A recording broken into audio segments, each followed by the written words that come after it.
దివ్య సంపద. రామ్త. వివి రమణ. దివ్య సంపద విజ్ఞానం నుండి ఈ దివ్య సంపద మనం చదువుకుంటున్నాము. నిన్న మనము ఎంతవరకు చదువుకున్నాము?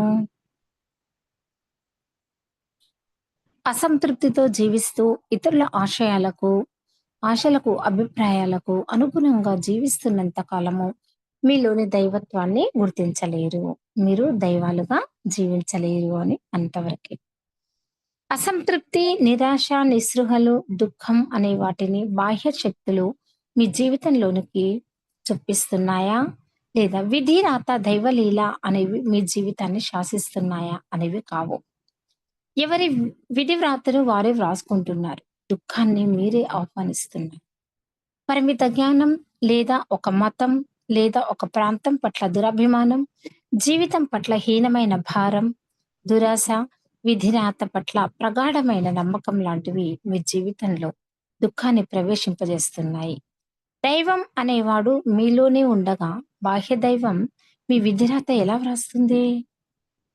ప్రకృతి ఏ మనిషిని దుర్దశలో వదిలిపెట్టదు. నిరాశ, నిస్పృహలతో కూడిన మీ ఆలోచనలు, నమ్మకాలే మిమ్మల్ని దుర్దశలోనికి నెట్టివేస్తున్నాయి. అవునా?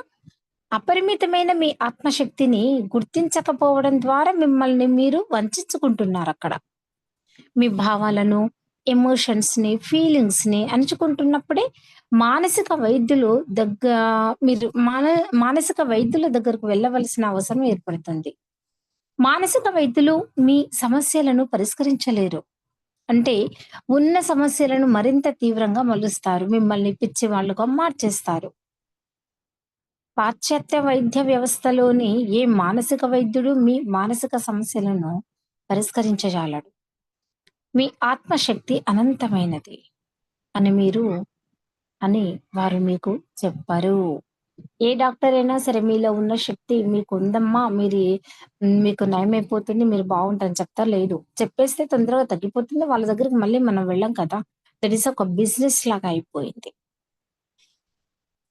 ఒకేసారి డాక్టర్ దగ్గరికెళ్తే తగ్గడానికి మెడిసిన్ ఇస్తాడా? లేదు కదా అండి.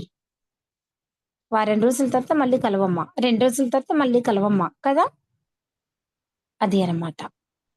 అందుకే మీ ఆత్మశక్తి అనంతమైనది అని వారు మీకిప్పుడు చెప్పారు. కాబట్టి మీరు జీవితంలో ద్వంద్వాలకు బాగా అలవాటు పడిపోయారు. ఒకవైపు సంతోషంగా జీవించవచ్చని భావిస్తూ, మరోవైపు ఇప్పటి పరిస్థితులలో అలా జీవించుట సాధ్యం కాదేమోనని ప్రగాఢంగా విశ్వసిస్తారు. ఒకవైపు ధన సంపదను ఆశిస్తూ, మరోవైపు ధన సంపాదన అనేది కష్టంతో కూడుకున్న పనిగా భావిస్తుంటారు. ధనం కావాలి. కానీ కష్టంతో కూడుకున్న పని. అంటే మరి ఎలా? ఒకవైపు వ్యాధి నివారణ గురించి ఆలోచిస్తూ, మరోవైపు డాక్టర్లు ఇచ్చే మందులు వాడకుండా వ్యాధి తగ్గదేమోనని విశ్వసిస్తుంటారు. అంటే నమ్మకబ్బా! డాక్టర్ దగ్గరికెళ్ళాలి. ఇప్పుడైనా ఏం మెడిసిన్ రాస్తారో ఏమో! ఇప్పుడది ఏసుకోవాలా? ఏసుకోకుండా ఉంటే బావుండు అనంటే స్థిమితంగా ఉండాలి. ఏమీ ఆలోచించొద్దు. స్ట్రెస్‌కి లోనవ్వొద్దు. ఇవన్నీ ఉంటాయి కదా! ఒకవైపు సంతోషం, ఆనందం గురించి ఆలోచిస్తూ, మరోవైపు ఎన్నో సమస్యలు చుట్టుముట్టి ముంచేస్తాయేమోనని భయపడుతుంటారు. మీరు ద్వంద్వాలలో జీవిస్తుంటారు. ఒకవైపు లక్ష్యాలు, సంకల్పాలను ఏర్పరచుకుంటుంటారు. మరోవైపు వాటిని సాధించగల అర్హత లేదేమోనని ప్రగాఢంగా విశ్వసిస్తారు. ద్వంద్వంలో జీవిస్తుండడం వల్ల మీ కోరికలు, కలలు వాస్తవ రూపం చెందడం లేదు. మీ అంతరంగంలో గందరగోళాన్ని సృష్టించుకుంటున్నారు. ద్వంద్వం అంటే 2 రకాలుగా ఆలోచించడం వల్ల. వాస్తవ రూపం చెందని కలలతో సంతోషం అనేది లేకుండా జీవిస్తున్నారు. బాహ్య ప్రపంచంలో అయోమయం అనేది ఉండదు. మీ ఆలోచనలతో అయోమయాన్ని సృష్టించుకుంటున్నారు.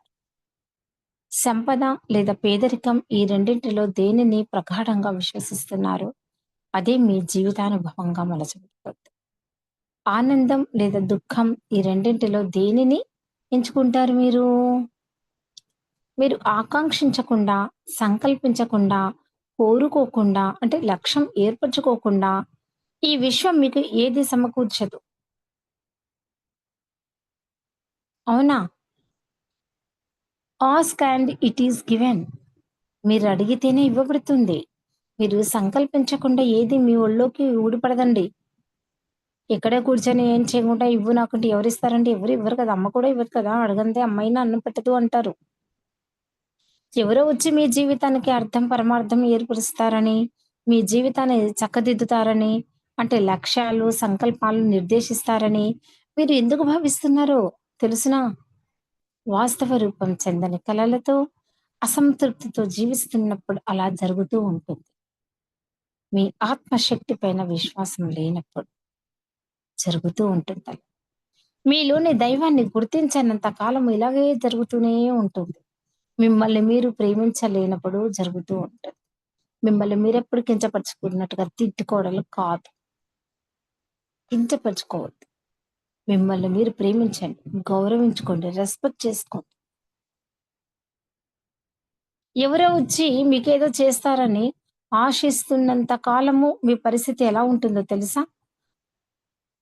మీ దుఃఖాన్ని ఇతరులు పంచుకోవాలని, మీ అయోమయాన్ని ఎవరో వచ్చి తొలగించేస్తారని, అంటే మీ దుఃఖం వల్ల సానుభూతి ప్రదర్శిస్తారని, "నువ్వు భలే అద్భుతమైన వాడివి" అని ఎవరైనా పొగుడుతారని ఆశిస్తుంటారు.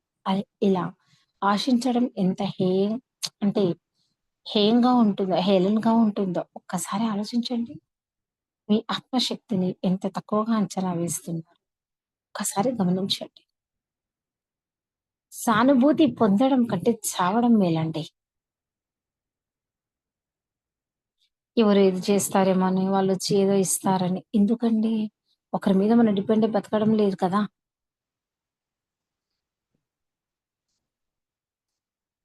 అవునా కదా! ఇలా ఆశించడం అస్సలు బాగోదనమాట. అందుకే దుస్థితిలో మీ దుఃఖానికి, అసంతృప్తికి, అపజయాలకు ఇతరులను నిందిస్తూ కాలయాపన చేస్తూ ఉంటారు. ఒకవేళ అలా చేసి ఉంటే జీవితం మరోలా ఉండేది కదా!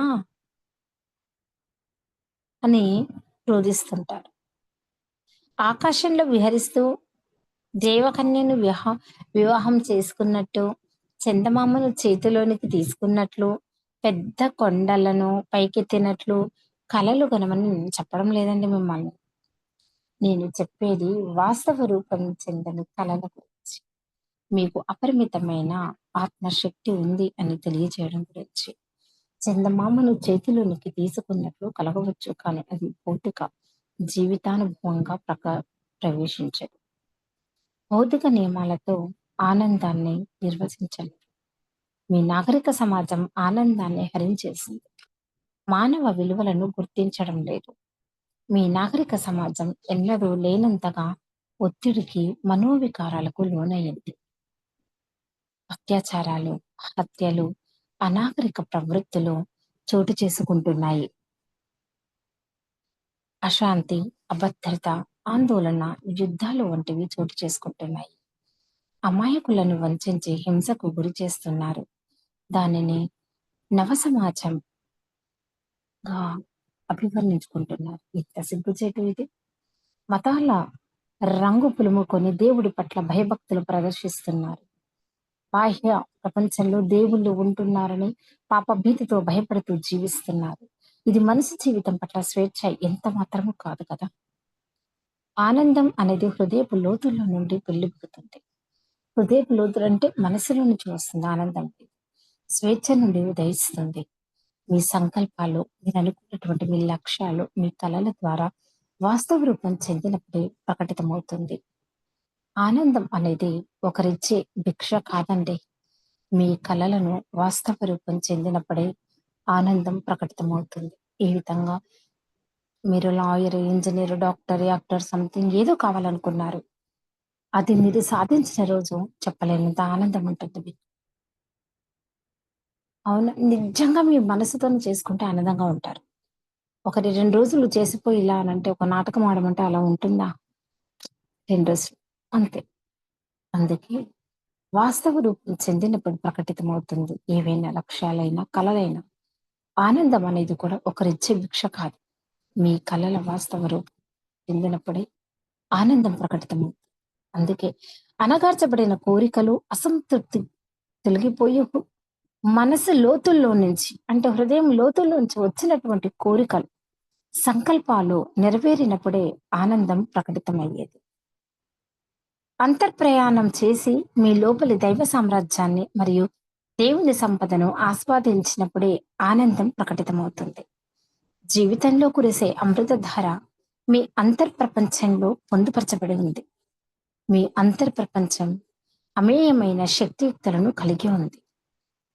ఆనందమును ఆస్వాదించలేకనే కదా దుర్భరమైన, నికృష్టమైన, దుఃఖంతో కూరుకుపోయిన జీవితాన్ని ఎదుర్కొంటుంది. మీరు చెప్పుకునే నవ సమాజం ఎంతో అంధకారంలో, అజ్ఞానంతో నిండి ఉంది. నేను ధనికుడినే. వస్తు సంపాదనతో పైకి వచ్చాను.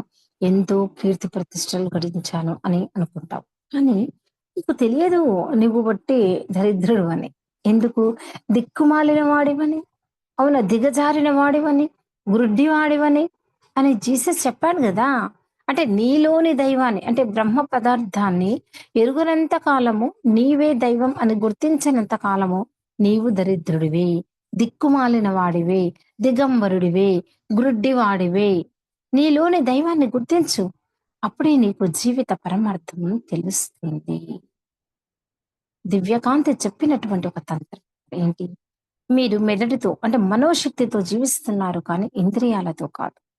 ప్రలోభాలకు లొంగని మప్పులు క్రమ్మని ఇంద్రియాలు మీ ఆత్మశక్తికి దిక్సూచి వంటివి. గతంలో జీవిస్తూ వర్తమానంలో జీవితాన్ని ఆస్వాదించలేకపోతున్నారు. గతంలో జీవిస్తూ ఉంటే వాడి జీవితంలో ఇంకెప్పుడు దేన్ని ఆస్వాదించలేడు. ఆ గతంలోనే చచ్చిపోతాడు. కాబట్టి గతాన్ని వదిలేయాలి. గడిచిన కాలాన్ని వదిలేయాలి.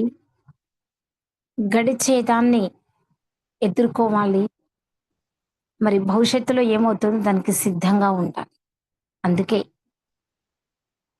గతంలో జీవిస్తూ వర్తమానంలో జీవితాన్ని ఆస్వాదించలేకపోవడం చేత ఇవన్నీ జరుగుతున్నాయి.